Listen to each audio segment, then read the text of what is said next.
ఓరి నాయనో గిట్ల కూడా ఉంటుందా అసలు?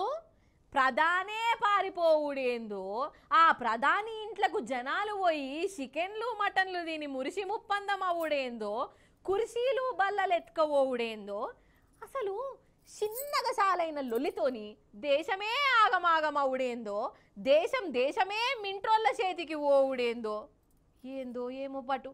హగో గా బంగ్లాదేశ్ దేశం గురించి చెప్తున్నాను వాళ్ళ, మీరేమో అనుకోగల మళ్ళా ఆడంతా ఆగమాగం జగన్నాథ ఉన్నది కాదు. అగో చూడుండ్రి మీరే ఎట్లున్నదో కథ. అలా చూడురల్లా బంగ్లాదేశ్ ప్రధాని షేక్ హసీనా మేడం ఇంట్లో ఇప్పుడు పరిస్థితి.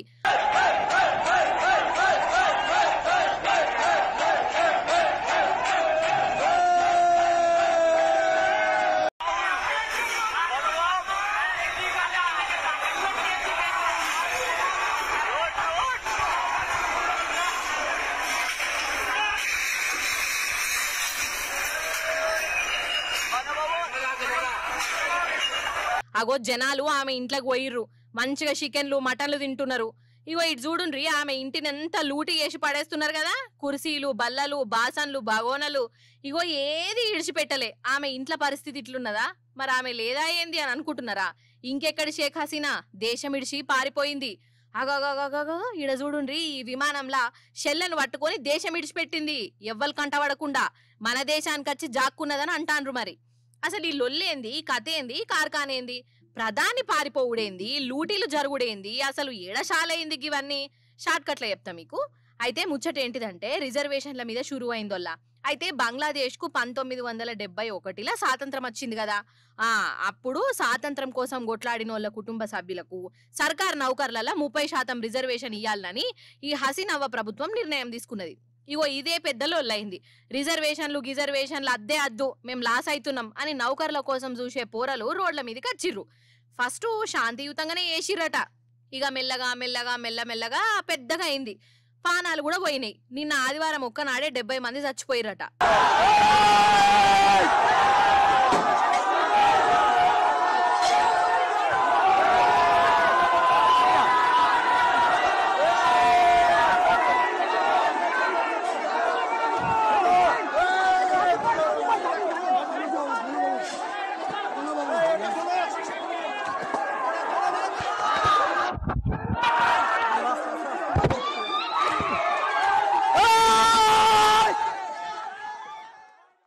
ఆఖరికి బంగ్లాదేశ్ జాతిపిత విగ్రహాన్ని కూడా కూల్చిపడేసిర్రు.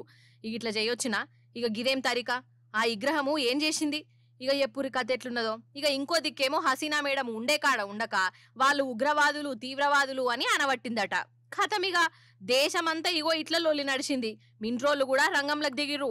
సప్పుడేక రాజీనామా చేయవ్వా మహాతల్లి, మేము చూసుకుంటామని హసీనా మేడం కు చెప్పిర్రు. ఇక ఆమె రాజీనామా చేసింది, దేశం విడిచిపెట్టి పోయింది. ఇగో ఇప్పుడు గీ కథ అయింది. ఎంత ఘోరంగా అదనొల్లా.